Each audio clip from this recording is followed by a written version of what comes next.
இன்னொரு லாங்குவேஜ் படிக்கிறது நல்லது தானே. தனியார் பள்ளிகளே எல்லாரும் படிக்கிறாங்களே, அது சொல்லும்போது பார்த்தா நியாயமாக தெரியும். ஆமாம் இல்லை அப்படின்னு தோணும். இவங்க என்ன சேட்டை பண்ணியிருக்காங்கன்னா, இந்தியை தாய்மொழியாக கொண்ட மாநிலங்களில் கூட ஃபர்ஸ்ட் லாங்குவேஜாக கிட்டத்தட்ட சமஸ்கிருதத்தை கொண்டு வச்சுட்டாங்க. இதுதான் ஆபத்துன்னு சொல்கிறோம். பிஜேபி கிட்ட தமிழ்நாட்டு மக்கள் உஷாராக இருக்கணும். இதுதான் சர்வாதிகாரம். மக்களை திசை திருப்புறோன்னு சொல்கிற தகுதி முதல்ல பிஜேபிக்கு இருக்கா? நாங்கள் பிச்சைக்காரர்களான்னு கேட்டார் மன்மோகன் சிங்கை பார்த்து. அண்ணாமலை இதெல்லாம் எடுத்து போட்டு பார்க்கணும். என்ன எதுக்கு எடுத்தாலும் வரி இரி தெற்கு வடக்குங்கிறீங்க, கெட்ட வார்த்தையெல்லாம் சொல்றாரு. அவர் யாரை சொன்னார்னா மோடியை தான் சொன்னார். சும்மா தமிழ் மக்கள் என் மனசோடு ஒட்டி இருக்கிறாங்க, என்னால் முடியல, நான் தமிழனா பிறக்கணும், இதெல்லாம் யார் காதுல பூசுத்துறீங்க? சொல்லும்போது சந்தோஷமா இருக்கு. ஒரு பிரதமர் வந்து தமிழ்லாம் பேசுறாரு, திருக்குறள் பேசுறாரு.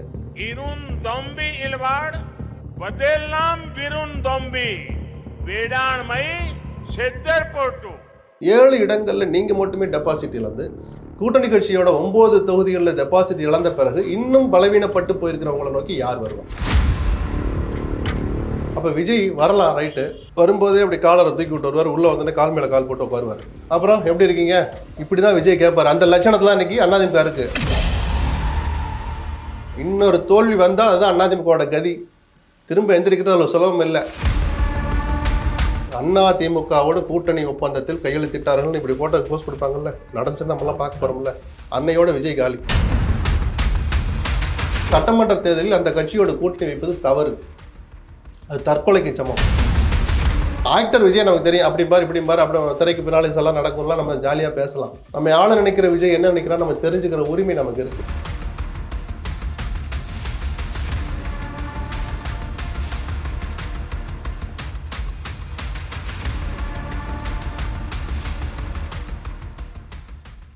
வணக்கம் லட்சுமணன். வணக்கம். இருமொழி கொள்கைன்னு சொல்லிட்டு மக்களை வந்து திசை திருப்பிட்டு இருக்கு மாநில அரசு. மும்மொழி கொள்கையை ஏற்றுக்காத வரைக்கும் அந்த ஃபண்டை வந்து கொடுக்க முடியாது. அரசியலமைப்பு சட்டப்படி வந்து அதை ஏற்றுக்கிட்டால் தான் ஃபண்டை கொடுக்க முடியும் தர்மேந்திர பிரதான் சொல்லியிருக்காரு. அதே மாதிரி வந்து அண்ணாமலையும் சொல்லும்போது வந்து இந்தி திணிப்புன்னு சொல்லி இன்னும் சும்மா மக்களை வந்து இது பண்ணிட்டு இருக்க முடியாது. இதை நீங்கள் எப்படி பார்க்குறீங்க? மாநில அரசு திசை திருப்புதுங்கிறது ஒரு அர்த்தமற்ற உண்மைக்கு மாறான தகவல். அவங்க பாட்டுக்கு வேலையை செய்கிறாங்க. 55 ஆண்டுகளுக்கு மேலாக இந்த மொழிக் கொள்கை தான் அமலில் இருக்குது. எந்த வகையிலையும் நம்ம அதை கெட்டு போயிடலை. இந்த பாடத்திட்டத்தில் படித்தவங்க தான் இன்றைக்கி தேசிய அளவில், உலக அளவில், அரசாங்கத்தில், தனியார் அமைப்புகளில் மிகப்பெரிய உயர் பொறுப்புகளில் இருக்கிறாங்க. இதை படித்ததுனால இல்லை இப்படி ஒரு அர்த்தமற்ற ஒரு சிலபஸ் இருக்கிறதுனால தமிழ்நாடு இப்படி கிடக்கு, வீழ்ந்து கிடக்கு, வேலை வரல, 4 பேர் கூட வெளியே தெரிகிற மாதிரி வரமாட்டான், ஏதாவது ஒன்று சொல்லி அந்த உண்மைகளை மக்கள்கிட்ட சொன்னால் அதை புரிஞ்சுக்குவாங்க. யார் பிஜேபின்னு அரசியலுக்கே இங்கே வேலை இல்லை. ஆனால் மேண்டேட்டாக கொடுக்க வேண்டிய நிதியை இப்படி ஒரு காரணத்தை வச்சுக்கிட்டு, இப்போ இந்த மாநிலத்துக்குன்னு உரிய கொள்கையை அது மாறி போச்சு. ஏன்னா மக்களுடைய உணர்வுகளோடு ஒன்றிய கொள்கை அது. திமுக அதிமுகலாம் வித்தியாசம் கிடையாது. வேறு எந்த கட்சியும் அவ்வளோ சுலபத்தை வந்து மாற்றிட முடியாது. அப்படி இருக்கிற ஒரு கொள்கையை, அந்த கொள்கையை சொல்கிறாங்க, அந்த கொள்கையின் அடிப்படையில் திட்டங்களை வகுக்கிறாங்க, அந்த திட்டங்களை மக்கள்கிட்ட சொல்ல மக்கள் ஓட்டு போடுறாங்க, ஆட்சியில் மாறி மாறி வர்றாங்க. இப்போ ஒரு உதாரணத்துக்கு, இந்தியாவிலேயே முதல் மாநிலமாக பொது சிவில் சட்டத்தை அமல்படுத்தி இருக்கிற மாநிலம் உத்தரகாண்ட். பிஜேபியினுடைய தேசிய தேர்தல்கள்லேயே அது ஒரு அம்சமாக சொல்லிக்கிட்டே இருப்பாங்க, தேர்தல் வாக்குறுதியாக. தேசிய அளவில் இன்னும் வரல, சீக்கிரம் வரலாம், அது என்ன ஆகுதுன்னு பார்ப்போம். உத்தரகாண்ட் மாநில சட்டசபை தேர்தல் நடக்கிற போது அந்த மாநில பிஜேபி மக்கள்கிட்ட போய் சொல்கிறாங்க, நாங்கள் ஆட்சிக்கு வந்தால் பொது சிவில் சட்டத்தை அமல்படுத்திட்டாங்க. இப்போ இப்படி ஒரு காட்சியை யோசிச்சு பாருங்கள். உத்தரகாண்டில் பிஜேபி ஆட்சி நடக்குது, பொது சிவில் சட்டம் அமலில் இருக்குது, காங்கிரஸ் ஆட்சி மேலே இருக்குது. நாங்கள் உங்கள் மாநிலத்துக்கு கொடுக்குற இந்த துறையிலேருந்து கொடுக்குற நிதியை கொடுக்கணும்னா பொது சிவில் சட்டத்தை ரத்து பண்ணுங்கன்னு சொன்னால் அது எந்த வகையிலையும் ஏற்றுக்கவே முடியாது. யோக்கியமற்ற வாதம், அது நியாயமற்ற வாதம்னு சொல்லுவேன். ஏன்னா அந்த கொள்கையை மக்கள்கிட்ட சொன்னாங்க, மக்கள் ஏற்றுக்கிட்டாங்க, அந்த கட்சிக்கு ஓட்டு போட்டு ஆட்சியில் அமர வச்சாங்க. அதில் போய் கை வைக்கிற உரிமை யாருக்குமே கிடையாது. இதுதான் சர்வாதிகாரம். மக்களை திசை திருப்புறோன்னு சொல்கிற தகுதி முதல்ல பிஜேபிக்கு இருக்கா? கூட்டாட்சி தத்துவம், ஃபெடரலிசம் படி இயங்குகிற அமைப்பு தான் நம்ம அரசியலமைப்பு சட்டப்படி இருக்கிற ஒன்றிய அரசும் மாநில அரசுகளும். அதில் சரிபாதி அங்கம் வகிக்கிற மாநில அரசுகளை இப்படி தான் நீங்கள் துச்சமாக மதிப்பீங்களா? உங்களுக்கு அந்த அதிகாரத்தை கொடுத்தது யார்? பிரதமர் மோடி குஜராத்தில் முதலமைச்சராக இருந்தவர். அவர் முதலமைச்சராக இருந்து இப்படி ஒரு வார்த்தையை மன்மோகன் சிங் சொல்லியிருந்தா அவர் ஏற்றுட்டு இருப்பாரா? நாங்கள் பிச்சைக்காரர்களான்னு கேட்டார் மன்மோகன் சிங்கை பார்த்து. அண்ணாமலை இதெல்லாம் எடுத்து போட்டு பார்க்கணும். என்ன எதுக்கு எடுத்தாலும் வரி இரி தெற்கு வடக்குங்கிறீங்க, கெட்ட வார்த்தையெல்லாம் சொல்கிறாரு. அவர் யாரை சொன்னார்னா மோடியை தான் சொன்னார். ஏன்னா மோடி தான் அந்த வார்த்தையை சொன்னார். நாங்கள் 60,000 கோடி கொடுப்போம், நீங்கள் 10,000 கோடி கொடுப்பீங்களா, நாங்கள் என்ன பிச்சைக்காரங்களான்னு கேட்டார். அதில் நியாயம் இருக்குது, வேதனை இருக்குது, நியாயமான எதிர்பார்ப்புகள் ஒளிஞ்சிருக்கு. அந்த மாநிலத்து உரிமை அது. நீங்கள் ஃபேக்டை சொல்லி 10,000 இல்லை அடுத்த விட 15,000 கோடி கொடுக்குறோன்னு அவங்கள சமாதானப்படுத்துகிற விட்டுட்டு நீங்கள் வந்து இப்படி கூட்டாட்சி நீங்கள் தேசிய விரோதி தேச விரோதமானதுன்னு சொல்லுவீங்களா? அதை அவர் ஏற்றுக்குவாரா? இல்லை. மேண்டேட்டாக கொடுக்குற நிதி அதுக்கும் மொழிக் கொள்கைக்கு என்ன சம்பந்தம் இருக்குது சொல்லுங்கள். சரி, இந்த திட்டத்தை ஏற்றுக்கல, புதிய கல்விக் கொள்கை இந்த அரசு ஏற்றுக்கல, ஆட்சியை கலைஞல, தைரியம் இருந்தால் கலைச்சிடுங்களேன். சட்டப்படி நடந்தாகணும். நீங்கள் சட்டத்தை ஏற்றுக்கணும்னா அந்த சட்டத்தை ஏற்க மறுக்கிற திமுக ஆட்சியை கலைச்சு தான் பாருங்களேன். முடியுமா? அப்போ சட்டத்தில் இல்லாத ஒரு விஷயத்தை எதை சொல்லி நீங்கள் திணிக்க பார்க்குறீங்க? இன்னொரு லாங்குவேஜ் படிக்கிறது நல்லது தானே. தனியார் பள்ளிகளே எல்லாரும் படிக்கிறாங்களே, அது சொல்லும்போது பார்த்தா நியாயமாக தெரியும். ஆமாம் இல்லை அப்படின்னு தோணும். இவங்க என்ன சேட்டை பண்ணியிருக்காங்கன்னா, இப்படி தான் கேந்திரிய வித்யாலயாவில் இங்கே தமிழ்நாட்டில் 2 விஷயம் அமலில் இருக்குது. ஒன்று இருமொழிக் கொள்கை அமலில் இருக்குது. 8வது வரைக்கும் நினைக்கிறேன் கட்டாயமாக தமிழ் கல்வி அவசியம் இருக்குது. எந்த சிலபஸாக இருந்தாலும் தமிழ் நீங்கள் கற்றுக் கொடுக்கணும். கேந்திரிய வித்யாலயம் அந்த தமிழ் இருந்துச்சு.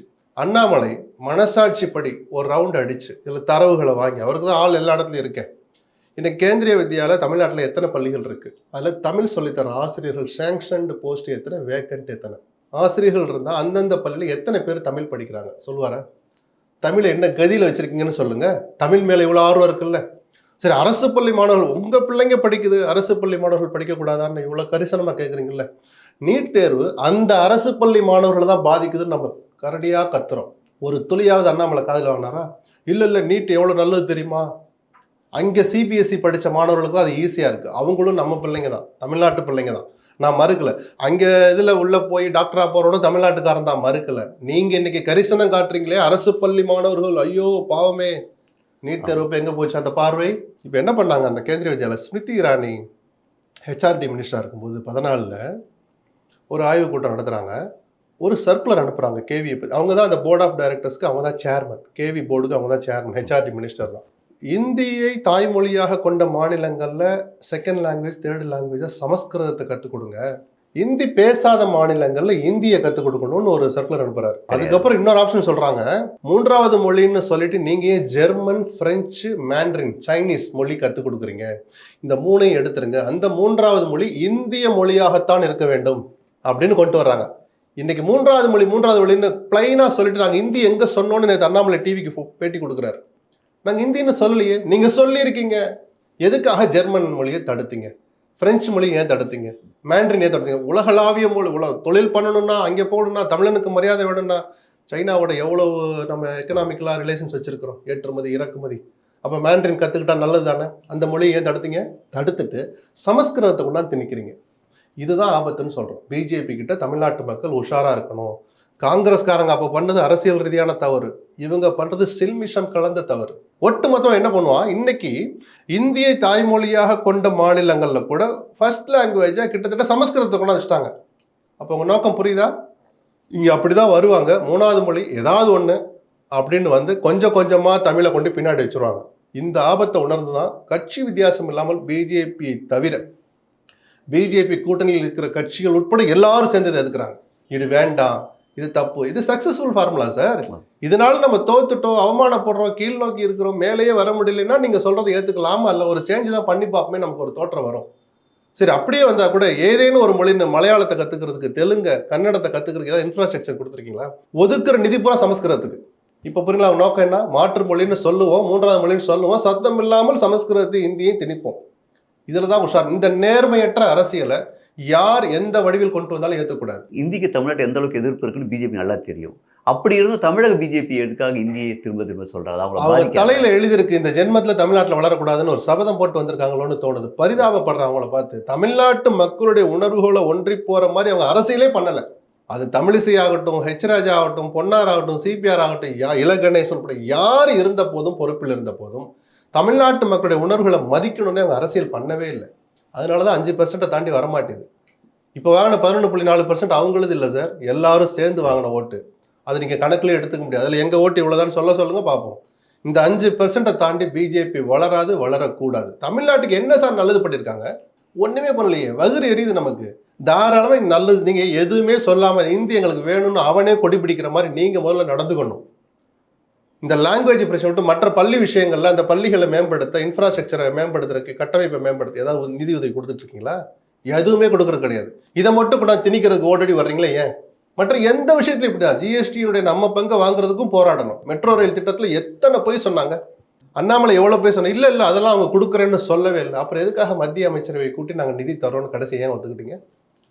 பிரதமரே பொதுக்கூட்ட மேடையில் பேசுறாரு, இந்தியாவில் வேற எந்த மாநிலத்துக்கும் இத்தனை 1000 கோடி கொடுக்கல, 56,000 கோடி எவ்வளோ சொல்றாரு ஒரு ஃபிகரை சொல்லி, இவ்வளவு நிதி வேற எந்த மாநிலத்துக்கும் கொடுக்கலன்னு சாதனையாக சொல்றார் பிரதமர். அப்படி சொன்ன நிதியை கொடுங்கன்னு கேட்டா, அப்படியே நாங்கள் சொல்லவே இல்லையே, அது மாநில அரசு தானே பார்த்துக்கணுங்கிறாங்க. அப்படி சொன்னா அதில் கடைசி வரைக்கும் உறுதியா இருக்க வேண்டிய எதுக்கு அமைச்சரவையை கூட்டி ஒப்புதல் கொடுத்து இல்லை தர்றோன்னு ஏன் சொல்றீங்க? அப்போ என்ன சொல்றேன்னா, அண்ணாமலை எதுக்கு தலைவர்? தமிழக பிஜேபி. தமிழ்நாட்டிலான அரசியல் பண்றீங்க. எனக்காக, உங்களுக்காக, நமக்காக தானே அரசியல் பண்றாங்க. அப்ப நம்ம உணர்வுகளை, நம்ம தேவைகளை, நம்ம உரிமைகளை ஒரு துளியாவது மதிக்கணும், பாதுகாக்கணும் ஒரு எண்ணம் இருக்கா? என்ன எதிராக நடந்தாலும் அதை போய் பாதுகாக்கிறது. டங்ஸ்டன் தொழிற்சாலையை நாங்க தடுத்துட்டோம் அப்படின்றீங்க. ஏன் போடும்போது எங்க போச்சு? டெண்டர் விட்டது யாரு சார்? உங்க கட்சி. உணர்வுன்னு ஒண்ணு இருந்தா, தமிழ்நாடு தமிழர்கள்னு உணர்வு இருந்தா, நீங்க டெண்டர் போடும்போது அந்த டெண்டர்ல அந்த இதை எடுத்து விட்டுருப்பீங்க. அரிட்டாப்பட்டியில் அது வேண்டாம், எடுத்துருங்க, வேற மாநிலத்தில் எங்க வேணாங்க சொல்லணும். இதே மாதிரிதான் மீத்தேன் விஷயம் ஒன்றையும் ஒரு அமைச்சரை போய் பார்த்தோம், நாங்கள் தடுத்து விட்டோம். இது தமிழக பிஜேபிக்கு கிடைத்த வெற்றி. வெக்கமா இல்லை உங்களுக்கு? அதை டெண்டர் விடும்போது எங்க போனீங்க?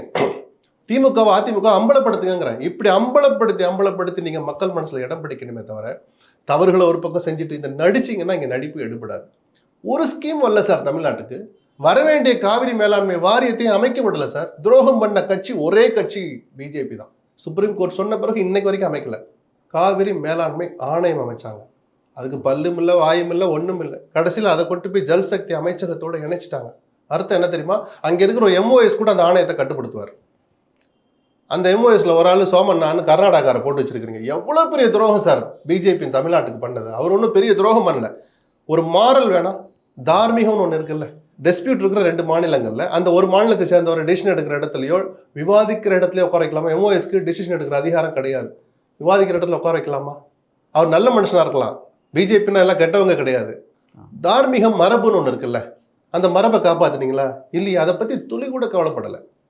இப்படி எத்தனையோ விஷயங்களை சொல்லிட்டு போகலாம். ஒரு திட்டம் எய்ம்ஸ்னு ஒன்று நான் கொண்டாந்து மேம்பாங்க.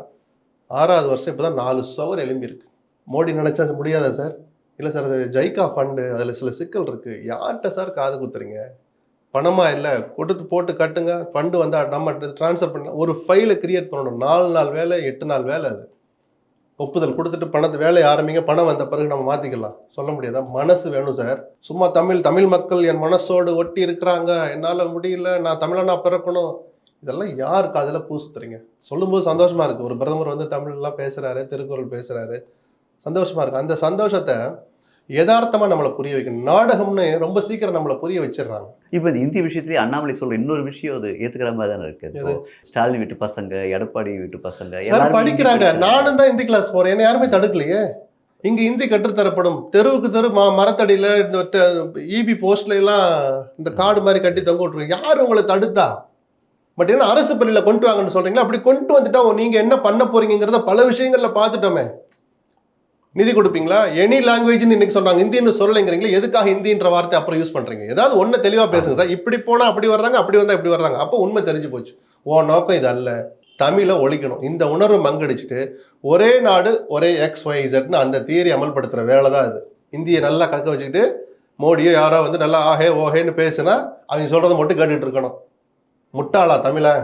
எத்தனை பேரை பார்த்துருப்பாங்க. தாராளமாக பிஜேபிங்க ஆளட்டும் சார். இந்த உணர்வுகளை மதிச்சு, தமிழர்களுடைய உணர்வுகளை மதிச்சு அந்த உரிமைகளை பாதுகாக்க துளியாவது முயற்சிச்சாங்கன்னா இங்க தமிழ்நாட்டில் பிஜேபிக்கும் இடம் உண்டு, மறுக்கல. மாறா இந்த மாதிரி தமிழர் விரோத கருத்து என்ன செஞ்சாலும் ஓடோடி வந்து பாதுகாக்கிறாங்க. தமிழ்நாடுன்னு சொல்லாதீங்க, அது பிரிவினையை தூண்டுவதாக தெரிகிறது. தமிழகம்னு சொல்லுங்கன்னு கவர்னர் சொல்லும்போது உணர்வுள்ள ஒரு பிஜேபிக்காரராவது ஆளுநர் இந்த கருத்தை தவிர்த்திருக்க வேண்டும். சும்மா அப்படி துணியை சுத்திக்கிட்டு குத்துன மாதிரி கூட லேசா ஒரு வார்த்தை சொல்லலையே சார். ஏன் இல்லை தமிழகம் கெட்ட வார்த்தை இல்லையே? சொல்லும்போது நமக்கு எவ்வளவு எரிச்சல் வருது. எப்படி சார் மக்கள் உங்களை ரசிப்பாங்க? எப்படி சார் ஓட்டு போடுவாங்க? அப்போ அந்த உணர்வு போலின்னு தெரிஞ்சு போச்சா? எதுக்காக போலியா நடமாடுறீங்க? உங்களை எப்படி கோட்டையில் உட்கார வைப்பாங்க? ஒரு சீட்டாவது எப்படி ஜெயிக்க வைப்பாங்க? தனியாக நின்று ஜெயிச்சு காட்டுங்க பார்ப்போம். ஜெயிச்ச ஒருத்தர் இறந்து போயிட்டார் பாவம், வேலாயுதம். உங்களால் ஜெயிக்க முடியாது. ஒரு தொகுதி ஜெயிக்க முடியுமா தனியாக நின்று? ஜெயிக்க முடியாது, ஜெயிக்க கூடாது. இந்த மனப்பான்மை மாறாத வரைக்கும் பிஜேபி இங்கே அனுமதிக்கவே கூடாது. இப்போ நீங்கள் சொல்கிற மாதிரியே தான் இப்போ மற்ற கட்சிகளை எதிர்த்தாலும் அதிமுக அதுதான் பண்ணிட்டு இருக்கு. இப்போ எடப்பாடி கூட அதை கடுமையாக எதிர்க்க மாட்டேங்கிறார். ஒரு வேண்டுகோள் கடுமை அவ்வளோ சீக்கிரம் நிதியை கொடுங்கன்னு ஓபிஎஸ் அறிக்கை விடுறாரு. நிதியை அப்படி நிறுத்தி வைக்காதுன்னு எடப்பாடி சொல்றாரு. யாரு கொடுக்காதீங்கன்னு? என் அக்கௌண்ட்ல போடாங்கன்னு சொல்லல. தமிழ்நாடு அரசுக்கு கொடுக்க வேண்டிய நிதியை நிறுத்தாதீங்கிறார் எடப்பாடி. நிதியை உடனடியாக விடுவீங்கிறார் ஓபிஎஸ். ஸ்டாலின் தான் ஆட்சி பண்ணாரு, அவங்க சும்மா இல்ல சார். அந்த விஷயத்துல யாருமே வேண்டுகோளா சொல்றாங்களே தவிர இருக்கு. அதுக்காக என்ன ரயில்வே ஸ்டேஷன் போய் ரயில மறிக்கணுமா? ஒரு அறிக்கை தான் சார் அவர் விட முடியும். ஆமா, இன்னைக்கும் பிஜேபி அவருக்கு பயம் போகல, அது அரசியல். இதை பேசுற போது அரசியல் நம்ம பேச வேண்டாம். சரி தானே? யாராவது அந்த கொள்கையை மாத்திக்கிட்டாங்களா? ஸ்டாலினுக்கு தானே நிதி வரி, நிதி வராம இருந்தாலும் நல்லா கிடக்கட்டும், நல்லா ஒரு மாதிரி சிக்கல் ஆகட்டும், யாராவது ரசிச்சாங்களா? இல்லையே. எங்கள் உரிமையை பறிக்காதீங்கன்னு தான் ஓபிஎஸ் அறிக்கை விட்டார். இது தப்புன்னு தான் எடப்பாடி சொல்றாரு. அதெல்லாம் விட்டு கொடுக்க மாட்டாங்க சார். கோர் பாயிண்ட்டை விட்டு கொடுக்க மாட்டாங்க. ஆனா இதுல ஒரு வார்த்தையாவது பிஜேபி எடுத்து வந்திருக்கா பாருங்க. தமிழ்நாட்டுக்கு வர வேண்டிய நிதியை நீங்கள் இப்படி நிறுத்தாதீர்கள், பிடித்து வைக்காது ஒரு அறிக்கை வாய்களையே பேசுறாருல அண்ணாமலை. அப்புறம் எப்படி ஒரு தமிழனா எனக்கு எப்படி சார் இருக்கும்? எத்தனை கோடி பேருக்கு எப்படி சார் துடிக்கும்? மனசு உங்களுக்கு யாராவது ஓட்டு போடுவாங்களா சார்? அரசியலே வேண்டாம், முதல்ல உங்களை மதிப்பாங்களா? ஒரு ஆறுதலுக்காவது ஒரு வார்த்தை, சரி வாங்க நம்மளும் போய் எடுத்து சொல்லுவோம். இல்லை சார், இங்கே இருமொழி கொள்கை தான் 50 வருஷத்துக்கு மேலே அமலில் இருக்குது, அப்புறம் பார்த்துக்கலாம், நீங்கள் அதை வேறு மாதிரி ஒரு ரிலாக்ஸேஷன் கொடுங்க, நானும் கூட வரேன்னு ஒரு அறிக்கை விட்டுருக்காரு. தமிழிசை சொல்லியிருக்காங்களா? ஹெச் ராஜா, பொன்னார், எங்கே போனீங்க எல்லாரும்? அப்புறம் ஆட்சி மட்டும் அமைப்பீங்களா? ஒரு கவுன்சிலர் கூட வர முடியாது நீங்கள். இப்போ ஏதோ ஒரு கட்டத்தில் இப்போ மெட்ரோவில் மாறின மாதிரி, அரிட்டாப்பட்டில் மாறின மாதிரி இங்கேயும் நாங்கள் பேசி சரி பண்ணிட்டோம் அப்படின்னு சொல்லி அந்த ஃபண்டை கொடுக்குறதுக்கு வாய்ப்பு இருக்குன்னு நினைக்கிறீங்களா? அதையாவது செய்யுங்க, அந்த நாடகத்தையாவது நடத்தி முடிங்கன்னு தான் நம்ம எதிர்பார்க்குறோம். ஆனால் இந்த உணர்வுகளோடு சீண்டக்கூடாது. ஏன்னா அரிட்டாப்பட்டி விஷயத்தோடு இது ஆபத்தான விஷயம் சார். அங்கே அந்த 4 கிராமங்கள் தான் பாதிக்கப்படும், அந்த சுற்றுச்சூழல் அங்கே இருக்கிற லொக்காலிட்டி தான் பாதிக்கப்படும், நம்ம எல்லாரும் பயந்தோம். இது ஒட்டுமொத்த கலாச்சாரத்தை அழிக்கிற வேலை. சமஸ்கிருதம் கெட்ட மொழி, ஹிந்தி கெட்ட மொழின்னு யாரும் சொல்லலை. ஒன்று அழிச்சிட்டு ஒன்றை கொண்டு வரணும்னு நீங்கள் நினைக்கிறீங்க.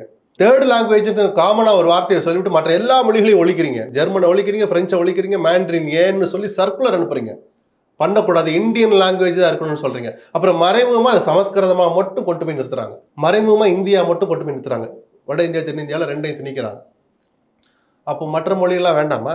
தேர்ட் லாங்குவேஜ், அது யாரை ஏமாத்துறதுக்கான பசப்பு வார்த்தை. பச்சையா சொல்லுங்க, சமஸ்கிருதம் தான் படிக்கணும், ஹிந்தி தான் படிக்கணும்னு சொல்லுங்களேன். ஏன் பதுங்குறீங்க? இந்த நடிப்பை நீண்ட காலத்துக்கு போட முடியாது. உங்களை விட, என்னை விட, நம்ம எல்லாரையும் விட மக்கள் கொஞ்சம் புத்திசாலி. அவ்வளோ சுலபத்தில் அவங்களெல்லாம் ஏமாற்ற முடியாது. ஆனாலும் உஷாரா இருக்கணும்னு கேட்டுக்கிறேன். இப்போ வேலூர் அந்த பொதுக்கூட்டத்தில் பேசின எடப்பாடி பழனிசாமி அதிமுக தலைமை வலிமையான கூட்டணி அமையும், நாம யாரையும் கூட்டணிக்காக நாடு போக வேண்டாம், அவங்களே வருவாங்க அப்படி இல்லை. இந்த வார்த்தையை தான் தொண்டர்கள் ரசிப்பாங்க. ஒரு தலைமை பொறுப்பில் இருக்கிற ஒரு தலைவர் இப்படி தான் பேசணும். அதிமுக பலவீனப்பட்டு போயிருக்கலாம், அதிமுக நோக்கி தான் மற்ற கட்சியில வர வைக்கணும். அதுதான் யதார்த்தம். ஆனா நீங்க தோத்துக்கிட்டே இருந்தா இப்படி வராது. 2 தடவை தோத்துட்டோம், வாக்கு சதவீதம் குறைஞ்சிருக்கு, நம்மை நோக்கி கட்சிகளை வர வைக்கணும்னா அண்ணே நீங்க மெகா கூட்டணி அமைப்பேன்னு சொல்லிட்டு இருக்கிறீங்க, நம்மளை நோக்கி அவங்களை வர வைக்கணும், நம்ம முதல்ல பலமா இருக்கணும் தானே 6 பேர் போய் சொன்னாங்க. அதையெல்லாம் காது கொடுத்து கேட்காம இப்படி சொல்றத ஒரு தலைவன் செய்யற நல்ல வேலைன்னு சொல்லிட்டேன், இப்படிதான் பேசணும். ஆனால் அது உளப்பூர்வமாகவும் வரணும், ப்ராக்டிக்கலாகவும் நீங்க செஞ்சு காட்டணும். மேடையில் பேசிட்டு ஒற்றுமை பற்றி பேசினா அதை பற்றி பேசாதீங்கன்னு சொன்னால் எங்கே வாக்கு சதவீதம் வளரும்? அப்போ வாக்கு சதவீதத்தை இழந்த கட்சியோட எப்படி தேடி கூட்டணி வைப்பாங்க? நாடாளுமன்ற தேர்தலில் பிஜேபி விட்டு விலகி வந்த உடனே நீங்கள் பாமகவுக்கு எவ்வளோ விலை விரிச்சிய? ஊரில் என்னவெல்லாம் விலை விற்கிதோ எல்லா விலையும் வாங்கி வீசி பார்த்தாங்க, பாமக சிக்கவே இல்லை. ராஜ்யசபா சீட்டு தரேன்னு சொன்ன பிறகு தேமுதிக வந்தாங்க. உங்களால் அமைக்க முடிஞ்சா? நான் நக்கலா சொல்லலை, நம்பி வரலை. எதை நம்பி உங்கள்கிட்ட வருவாங்க? அந்த தேர்தலையும் 7 இடங்களில் நீங்கள் மட்டுமே டெபாசிட் இழந்து, கூட்டணி கட்சியோட 9 தொகுதிகளில் டெபாசிட் இழந்த பிறகு இன்னும் பலவீனப்பட்டு போயிருக்கிறவங்களை நோக்கி யார் வருவா? அப்பவே வராத பாமக இப்போ வருமா? அப்போ விஜய் வரலாம், ரைட்டு, வரும்போதே அப்படி காலரை தூக்கி விட்டு வருவார், உள்ளே வந்து கால் மேலே கால் போட்டு உட்காருவார். நான் ஃபிசிக்கலாக சொல்லலை, பொலிட்டிக்கல் பாடி லாங்குவேஜ் நான் சொல்கிறேன். அப்புறம் எப்படி இருக்கீங்க? ஒரு 117 ஏதோ ஒரு விழா வருது, அது வதந்தி தான் கூட வச்சுப்போம், ஆளுக்கு பாதி எடுத்துக்கோமா, இப்படி தான் விஜய் கேட்பார். அந்த லட்சணத்தில் இன்னைக்கு அதிமுக இருக்கு. ஆனால் அது உண்மை இல்லைன்னு நான் சொல்லுவேன். பலவீனப்பட்டு போயிருக்கு. நீங்க ஸ்ட்ரென்தன் பண்ணலைன்னா விஜய் நாங்க கொடுக்குற சீட்டை வாங்கிங்கன்னு சொல்ற அளவுக்கு நீங்க பலவீனப்பட்டு போயிருவீங்க. இன்னொரு தோல்வி வந்தா அதுதான் அதிமுகவோட கதி. திரும்ப எந்திரிக்கிறது அவ்வளவு சுலபம் இல்லை. அது நடக்க வேணாம் தான் எல்லாரும் ஒற்றுமை பத்தி பேசுறாங்க. ஸோ வேலூர் பொதுக்கூட்டத்தில் எடப்பாடி பேசிய பேச்சு வரவேற்க தகுந்தது, ஒரு தலைவன் சொல்ல வேண்டியது. ஆனால் அது வாயிலிருந்து மட்டும்தான் வருது, பிராக்டிக்கலா அவர் அதை பத்தி கவலையே படலை. இது ஒரு தலைவன் செய்யக்கூடாத வேலை. இப்ப செங்கோட்டையன் போனாலும் பேசினதுக்கு அப்புறம் ஒரு சலசலப்பே இல்லாம ஒரு 2 நாள் சலசலப்பை ஏற்படுத்தணுங்கிறது அவர் நோக்கம் இல்லையே. டெய்லி ஏதாவது நடக்கணும், ட்விட்டு போடணும் அப்படின்ற பரபரப்பு அரசியல்வாதி அல்ல செங்கோட்டையன். ஆனால் தன் கோபத்தை, எடப்பாடிக்கு எதிரான கோபத்தை ஒரு வகையில காட்டினாருன்னு நான் பாத்துக்கிறேன். டெய்லி ஏதாவது பண்ணிட்டு இருக்கணும் அப்படின்னு நினைக்கிறவர் அவர் அல்ல. அதை பேசுனது கூட அவருடைய இயல்பு இல்லை. அப்ப ஏதோ ஒண்ணு நடக்க போறதுக்கான தொடக்க புள்ளியோன்னு நான் சந்தேகப்பட்டு இருக்கிறேன். இரட்டை இலை கேஸை கொண்டு போய் உயிரோட்டமா தேர்தல் ஆணையத்தில் வச்சுக்கிட்டாங்க தங்கள் கஸ்டடியில். அடுத்த வாரத்தை அந்த விசாரணை தொடங்க போகுது. ரெய்டு நடந்து முடிஞ்சு விசாரணை தொடங்கி இன்னும் தொடருதுன்னு ஒரு வரி இருக்கு. 700 கோடி ரூபாய் வரி அழிச்சிட்டாரு.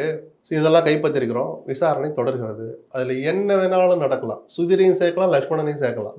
எடப்பாடியும் அதில் விதிவிலக்கு அல்ல. அரசியல் சாகசங்களை செய்ய நினைக்கிற பிஜேபி அதுக்கு 1 மணி நேரம் போதும். அப்படி ஏதேதோ இந்த புள்ளிகளை இணைச்சு பார்த்தா அதிமுக அரசியலில் வரப்போற நாட்கள்ல வாரங்கள்ல ஏதோ நடந்தால் நான் ஆச்சரியப்பட மாட்டேன்னு சொல்றேன். இவருடைய பின்னணியில் ஏதாவது சசிகலாவோ இல்ல பாஜக யாராவது இதுல சசிகலாவுக்கு வேலையே இல்லை. செங்கோட்டை பிஜேபி இருக்க வாய்ப்பு இருக்குன்னு நான் சொல்லுவேன். செங்கோட்டையனுக்கு ஒரு தைரியம் சொல்லிருக்கலாம், தைரியமா சொல்லுங்க. ஏன்னா நம்ம சொல்லி பார்த்தோம். ஏன்னா ஜெயலலிதா மறைவுக்கு பிறகு அந்த இயக்கத்தை பிளவுபடுத்தி பார்த்து ரசித்த பிஜேபி, அதன் மூலமாக அந்த தொண்டர்களை தன் பக்கம் ஈர்க்கலாமான்னு ஒரு முயற்சி பண்ணி பார்த்து தோத்த பிஜேபி, சுயமா வளரலாமான்னு பார்த்து வேல் யாத்திரை நடத்தி அதுலயும் வெற்றி பெற முடியாத பிஜேபி இப்போ ஒரு முடிவுக்கு வந்திருக்கிறதா தான் எனக்கு கிடைக்கிற தகவல் சொல்லுது. திமுக வீழ்த்தணும்னா பலமான அதிமுக அவசியம். அதன் தோளிலையோ பின்னாடியோ சைட்லயோ நின்றுக்கிட்டு நம்மளும் சேர்ந்துக்கலாங்கிற சுயநலம் கலந்த பார்வையில் அதிமுக ஒற்றுமைப்படுத்தணும்னு அவங்க ஏதோ ஒரு முயற்சி எடுக்கிறாங்க. அதுக்கு தடையாக இருந்தால் எடப்பாடிக்கு புரிய வைப்பாங்க. புரிந்து கொள்ள மறுத்தால், தடையாக தொடர்ந்தால் அவரை நகர்த்தி வைக்கவும் தயங்க மாட்டாங்களோன்னு சில தகவல் வருது. ஆனா எடப்பாடி பொறுத்த வரைக்கும் அண்ணாமலை இருந்தா பேச்சுவார்த்தைக்கு வர மாட்டேன்னு இல்ல, அதெல்லாம் பழைய கதை சார். இப்ப அண்ணாமலைக்கு அதுக்கு சம்பந்தமே இல்லை சார். அவர் மனசுல முதல்ல அதிமுக பலப்படுத்துங்கன்னு பேசுற போது அண்ணாமலைக்கு என்ன வேலை? முதல்ல உங்க கட்சியை பலப்படுத்துறத பத்தி நீங்க பேசவே ஆரம்பிக்க மாட்டீங்க. அண்ணாமலை இருந்தா உங்களுக்கு என்ன, தமிழிசை இருந்தா உங்களுக்கு என்ன? கூட்டணியை பத்தி அதிமுக பேசவே இல்லை. அதிமுகவில் யாருமே வர்ற சட்டமன்ற தேர்தலில் பிஜேபியோட அணி சேரணும் யாருமே சொல்லல. பிஜேபிக்கு அந்த ஆசை இருக்குன்னு தான் நான் சொல்றேன். நானே சொல்றேன், சட்டமன்ற தேர்தலில் அந்த கட்சியோட கூட்டணி வைப்பது தவறு, அது தற்கொலைக்கு சமம். ஆனால் நாடாளுமன்ற தேர்தலில் பிஜேபியோட கூட்டணி வைக்கிறது, திமுக காங்கிரஸ் கூட்டணி உடையாத வரை அதிமுக பிஜேபி கூட்டணி என்பது வரம் 2 பேருக்குமே. குறைஞ்சபட்ச பூஜ்ஜியம் வந்திருக்காது சார். 10, 15, 20 விடுங்க. யாராவது ஒருத்தர் 1-2 ஜெயிச்சிருப்பாங்களா மாட்டாங்களா? அந்த அற்புதமான வாய்ப்பை 2 பேரும் தவறு விட்டாங்க. அந்த தவறுகள் வந்து பாடம் கத்துக்கணுங்கிறதுக்கான முதல் ஸ்டெப் தான் முதல்ல அதிமுக பலப்படுத்துவாங்கன்னு பிஜேபி ஒரு புள்ளிக்கு வந்திருக்கிறதா நான் பாக்குறேன். எப்படி அடுத்த கட்சி விஷயத்துல தலையிடலாமா அப்படிலாம் சில பேர் ரொம்ப இதா கேட்கறாங்க. 6 வருஷமா குடுமையை பிடிச்சி ஆட்டிக்கிட்டு இருந்தாங்களே, அப்பெல்லாம் நீங்க எங்க போனீங்க? அதிமுக குடுமையை கையில் வச்சுக்கிட்டு அப்ப கேட்கணும்ல நீங்க இதை. இப்போ வந்துட்டீங்க ஓடோடி. அப்போ ஒரு கெட்டதுக்கு செஞ்சாங்க, இன்னைக்கு ஒரு நல்லதுக்கு செய்யறாங்க, தப்பு இல்லைன்னு நான். இப்போ ரீசெண்ட் நடந்த சர்வேல MOTN சர்வேல வந்துட்டு 52% வாக்கு உயர்ந்திருக்குன்னு போட்டிருக்கு. திமுக 5% கூடி இருக்கு அப்படின்னு போட்டிருக்கு. அதுல பார்த்தா 8% வாங்கின நாம் தமிழரை பத்தி அதுல பெருசா இல்லையே. கூட்டி பார்த்தாலும் 8 கூட்டினா 100 தாண்டி போகுதே. பொதுவாக எனக்கு சர்வேக்கெல்லாம் நம்பிக்கை இல்லை. பட் சி ஓட்டர்ஸ் நிறுவனம் மேலே எனக்கு ஒரு மரியாதை உண்டு. அவங்க கடந்த காலங்களில் எடுத்து எல்லாமே ஒரு குறைஞ்சது 70-80% நல்ல கரெக்டாக வந்துக்கிட்டே இருக்கும். எந்த ஸ்டேட் எலெக்ஷனாக இருந்தாலும் சரி, அது பார்லிமெண்ட் எலெக்ஷனாக இருந்தாலும் சரி, மக்களுடைய உணர்வுகளை பிரதிபலிக்கிறோம். இதெல்லாம் பெருசாக எடுத்துக்க வேண்டியதில்லை. என்னென்ன கொஸ்டினரி கேட்டீங்கன்னு முதல்ல கொடுங்க. திமுக விஜய் கட்சி வரை இல்லை இல்லை, நீங்கள் இந்த கூட்டணி தொடரும்னு நினைச்சு இவங்க எடுக்கிறாங்க. தொடரும்னு யாராலையும் சொல்ல முடியுமா? சரி, விஜய் தனியாருன்னு கேட்டீங்களா? அதிமுக விஜய் தனியாருன்னு தான் சர்வே எடுத்திருப்பாங்க. இன்னைக்கு நிலைமை அது. நாளைக்கு விஜய் அதிமுக சேர்ந்துட்டாங்கன்னா இப்படி பல இஃப்ஸ் அண்ட் பட்ஸ் இருக்கு. அது அவ்வளோ சீரியஸ் எடுத்து வாதிக்க வேண்டாம். இப்போ விஜய் வந்து கட்சியில் ஆதரவாஜனா சேர்க்கிறாரு, பிரசாந்த் கிஷோரோட மீட் பண்றாரு, கொஞ்சம் கொஞ்சமா தன்னை வலிமைப்படுத்திட்டு இருக்காரு. பண்ணணும், வளர்ற கட்சிக்கு இதான் ஆக்டிவ் அரசியல் பண்ணணும். நம்ம தானே சொல்லிக்கிட்டு இருக்கிறோம். போய் கட்சியை வளர்க்கணும், அறிக்கைகள் விட ஆரம்பிச்சாரு. பல விஷயங்களை தான் என்ன நினைக்கிறேன், நீங்க இதைத்தான் சொல்லணும் நம்ம கேட்கல. நீங்க என்ன வேணாலும் சொல்லுங்க, ஆனா சொல்லுங்க. சாதிவாரி கணக்கெடுப்பு வேணும், நீட் தேர்வு அவசியம், நீங்க நடிக்கிறீங்க, பல பிரச்சனைகள் சொல்லிக்கிட்டே வராரு. இப்படி பேசணுங்கிற நம்ம. நீங்க உடனே 10 மணி ஆனா ஒரு அறிக்கை வந்துடும் நம்ம கேட்கல. ஒரு மக்கள் மத்தியில ஒரு தாக்கத்தை ஏற்படுத்துகிற விஷயங்கள் நீங்க என்ன நினைக்கிறீங்க? அப்பதான் உங்களை நீங்க நானும் மக்கள்லாம் இடம் போட முடியும் சார். அவர் என்ன நினைக்கிறார்? ஆக்டர் விஜய் நமக்கு தெரியும், அப்படி பாரு இப்படி பாரு, அப்படி திரைக்கு பின்னாலே எல்லாம் நடக்கும்லாம் நம்ம ஜாலியா பேசலாம். நம்ம ஆள நினைக்கிற விஜய் என்ன நினைக்கிறார் நம்ம தெரிஞ்சுக்கிற உரிமை நமக்கு இருக்கு. இப்போ அதை தொடங்கி இருக்கிறார். பிரசாந்த் கிஷோர் வரலாமா? 100 கோடி 150 கோடி ஆகும், அது அவருக்கு அவளை வேணா ஐடி ரைடு நடத்தி 150 கோடி எப்படி வச்சுன்னு கேளுங்க. பட் அது மட்டுமே பத்தாது. கட்சி பிரசாந்த் கிஷோர் என்ன மெயில் அனுப்பி இதெல்லாம் செய்யுங்கன்னு சொல்றாரு, அதை செய்யறதுக்கு முதல்ல கட்சி வேணும். இப்போதான் மாவட்ட செயலாளர் நியமிச்சிருக்கீங்க, பிப்ரவரி ஆயிடுச்சு. 10 மாசம் கண்ணை மூடி கண்ணை திறக்குள்ள ஓடிடும். கிளைக்கழகம் வரைக்கும் கட்சியை அமைச்சு ஒரு 6 மாசம் கேப் இருந்து அவளை வளர்க்க ஆரம்பிச்சாதான், வேலைகளை செஞ்சாதான், அந்த கொடி பறக்காத ஊர்களே இல்லைங்கிற நிலைமைக்கு வந்தாதான் இங்க கட்சி பேர் முதல்ல மக்கள் மனசுல போய் பதியும். ஆனா இன்னைக்கு ஒரு ஓட் பேங்க் ஒன்று இருக்கிறத நம்மளால உணர முடியுது. ஒரு வீட்லயும் பையன் பொண்ணும் ஏன் ஓட்டு விஜய்க்கு தான் தாவேக்கான்னு விரிச்சு எழுதுறான்னா எழுத மாட்டான், ஸ்பெல்லிங் மிஸ்டேக் அத்தனை விடுவான். அது இங்கிலீஷ் எழுதுறானா எழுத தெரியாது. விஜய் கொள்கை நான் கேளுங்க சொல்ல தெரியாது. ஆனா என் ஓட்டு விஜய்க்கு தான் சொல்லிட்டு அந்த பிள்ளை ஓடிக்கிட்டே இருக்குது. அதுதான் விஜயனுடைய பலம், அதுதான் பலவீனமும். அவங்களுக்கு முதல்ல அரசியல் அறிவு ஊட்டணும். இன்னைக்கு போடுற அந்த பொண்ணை அடுத்த தடவை நமக்கு ஓட்டு போட வைக்கணும். அது மனசுல சில தாக்கத்தை நல்ல விதமா ஏற்படுத்தினாதான் அந்த பொண்ணு தொடர்ந்து உங்களுக்கு ஓட்டு போடும், அந்த பையன் தொடர்ந்து உங்களுக்கு ஓட்டு போடுவான். சரிதானா? இந்த வேலை ஒரு சவாலான காரியம். இதை செய்ய வேண்டிய நேரம் இப்பதான். இதுல போய் அது இதுன்னு கவனம் செலுத்த படம், இது என்னுடைய கடைசி படம்னு சொல்லி அது அவருடைய தனிப்பட்ட உரிமை. அவர் சொன்னதை நான் சொல்லி காட்டுறேன். இன்னும் 10 படம் கூட நடிக்கலாம், அது அவர் உரிமை. பட் ஒரு சவாலான காலகட்டத்தில் எந்த பெரிய இயக்கமும் இப்படி ஒரு கட்சி வளர்றதை விரும்பவே மாட்டாங்க. அப்போ கட்சியை கட்டமைச்சு காட்டட்டும். அப்போ பிரசாந்த் கிஷோர் மாதிரி ஆட்கள் சொன்னால் அது ஒரு ஆடட் வேல்யூவாக தான் இருக்குமே தவிர அதுவே வேல்யூ அல்ல. நான் சொல்கிற அர்த்தம் அதுதான். இப்போ எல்லாருமே வந்து விஜய் அதிமுக சேருவாரான்னு கேட்குறாங்க. ஆனால் இவர் இன்னொரு ஆங்கிள் எடுப்பாரோ. இப்போ ஆர்ஜன் ஒர்ஜனா சேர்த்த உடனே அவர் போய் திருமாவளவனை போய் மீட் பண்ணுறாரு. ஒருவேளை திமுக கட்சிகள்லாம் வந்து அவர் பக்கம் இழுக்கிறதுக்காக எத்தனை பேர் இழுத்துற முடியும்? சரி, நீ கம்யூனிஸ்டையும் திருமாவளவனை இழுத்துறாரு, போதுமா? வெற்றிக்கு அது போதாது. திருமாவளவன் கம்யூனிஸ்டுகளும் அவ்வளவு அரசியல் புரிதலற்றவர்கள் அல்ல. ஜெயிக்கிற கூட்டணிக்கு போனால் தான் அவங்க ரிஸ்க் எடுக்கிறல ஒரு அர்த்தம் இருக்கு. அந்த விஜய் அதிமுக கூட்டணியில் சேர்ந்துட்டாருன்னா அந்த 2 பேருமே திரட்டுன்னு நான் சொல்லிட்டேன். ஏன் தெரியுமா? அது அதோட நிற்காது. அது ஒரு பெர்செப்ஷனை கிரியேட் பண்ண ஆரம்பிச்சிடும். பப்ளிக் பேச ஆரம்பிச்சிருவா. திரும்ப மார்க்சிஸ்ட் நீங்கள் சொல்கிற ஆட்கள்லாம் வரலாமா அப்படின்னு யோசிக்க ஆரம்பிப்பாங்க. அந்த கூட்டணி பலப்படும். அதனால என்ன தெரியுமா, சோர்ந்து கிடக்கிறான்னா அதிமுக நான் இப்போ சொன்னேன், 2 தோல்விகளை சந்திச்சு துவண்டு போய் கிடக்கிறான். அந்த கட்சிக்கு முதல்ல உற்சாகம் வரும். அப்போ நம்ம ஜெயிக்க போகிறோம்டான்னு ஒரு உற்சாகம் வந்துட்டாலே அவன் வேலை செய்கிறவன். அவன் உற்சாகமானாதான் களத்தில் அது எதிரொலிக்கும். மக்கள்கிட்ட போய் சொல்லி ஓட்டை கூட்டிகிட்டு வர முடியும், வாக்காளர்களை ஓட்டுச்சாவடிக்கு. அந்த வகையில் அதிமுகவுக்கு பலம் கிடைக்கும். தற்காலிகமாக விஜய்க்கு ஒரு வெற்றி கிடைக்கலாம். மக்கள் விரும்பிட்டாங்கன்னா ஒரு 6 அமைச்சர்கள், துணை முதலமைச்சர் கூட ஆகட்டும். ஆனால் அந்த நிமிடமே அதிமுகவோட கூட்டணி ஒப்பந்தத்தில் கையெழுத்திட்டார்கள் இப்படி போட்டோ போஸ்ட் கொடுப்பாங்கல்ல, நடந்துச்சுன்னு நம்மளாம் பார்க்க போகிறோம்ல, அன்னையோட விஜய் காலி. அந்த பிம்பம் சுக்குநூறாக உடஞ்சிடும். என்னப்பா நீ அவங்க 2 பேரும் ஜெயிலில் தான் நீ கட்சி ஆரம்பிச்சு, இப்போ நீ போய் அங்கே போட்டோக்கு போஸ்ட் கொடுத்துட்டு இருக்கேன்னு பாதி பேர் அப்பவே ஒரு மாதிரி ஆயிடுவான். அதுக்கு நான் உனக்கு ஓட்டு போடணும், நான் எடப்பாடிக்கு நானே போட்டு போயிடுவேனே. புரியுதுங்களா உங்களுக்கு? யதார்த்தம் இது. நீங்க அப்படி சொல்றீங்க. இப்போ ஒரு பக்கம் அதிமுக பாஜக கூட்டணி அமைஞ்சது, இன்னொரு பக்கம் திமுக கூட்டணி அப்படியே வலிமையா இருக்குனாக்கா நடுவில் இவரால் என்ன பண்ண முடியும்? அந்த அதெல்லாம் தெரிஞ்சாலும் நீங்க அரசியலுக்கு வந்தீங்க. எவனும் ஜெயிலுங்களே, இங்கே ஊழல் அங்கே மதவாதம். ஃபர்ஸ்ட் அறிக்கை ஞாபகம் இருக்கா? கட்சியை தொடங்க போறேன்னு சொன்ன அந்த அறிக்கை நாடாளுமன்ற தேர்தலுக்கு முன்னாடி 2 பேரையும் தானே திட்டினீங்க. அப்போ எப்படி நீ கூட்டணி வைக்க முடியும்? இதையெல்லாம் தாண்டி நான் மாற்று சக்தியாக வளர்ந்து காட்டுறேன் தானே சார் நீங்கள் புது கட்சி ஆரம்பிக்கிறீங்க. இல்லாட்டி மோடியின் தலைமையேற்று இந்த நாட்டினுடைய வலிமையான ஒரே தலைவர் மோடி தான் நேரம் போய் டெல்லியில் போஸ்ட் கொடுத்துருப்பாரு. ஸ்டாலினை பார்த்து திமுகவில் சேர்ந்திருக்கலாமே, இல்லாட்டி உங்கள் அண்ணன் சீமான்ட்ட போய் சேர்ந்திருக்கலாமே. என் தம்பின்னு அவர் வாரி அணைச்சிருப்பாரு, சேரலையே. இவங்க யாரும் சரியில்லைன்னாலும் நீங்கள் தனி கட்சி ஆரம்பிச்சிங்க. அப்போ அதில் ஒரு கட்சியோட போய் சேர்ந்தால் அவங்களை எப்படி மக்கள் பார்ப்பாங்க? ஆனால் பொலிட்டிக்கல் சர்வைவல்னு ஒன்று இருக்குது. என்னோட சவாலான இருக்குது, இத்தனை கோடி செலவாகுது.